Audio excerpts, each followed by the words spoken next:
When you are looking at Burkina Faso, it's no longer a Sahelian project. It is now an African project because Africans have had enough.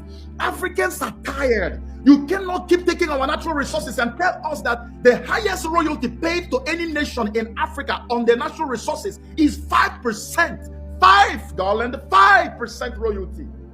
How did I know? The former president of Gambia, Yahya Jammeh, was kicked out of office by the West because he said, I am not taking 5% royalty on the natural resources that are in the land of my fathers.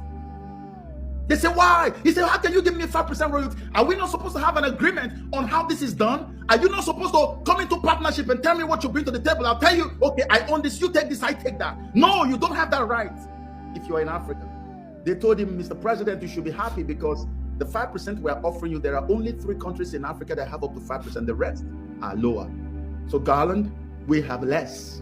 Which is why the wife of the president of Sierra Leone, sitting president, was complaining. If she just complained recently, the video went viral, and she was saying to everyone that, listen, we are given 0.0001% royalty on the gold. You know, Sierra Leone is a gold coast.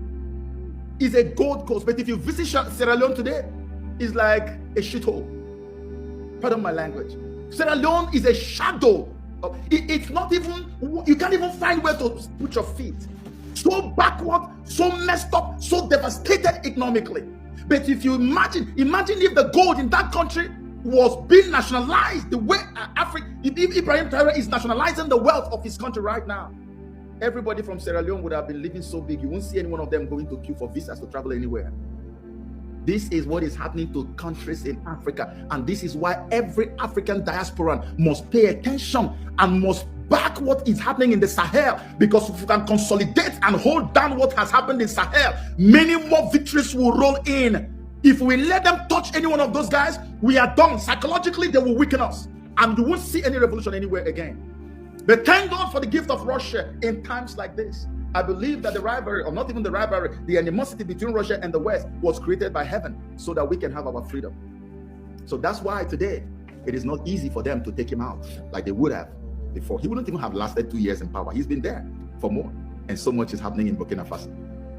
You know, I knew when I heard him first say, I didn't know much about him.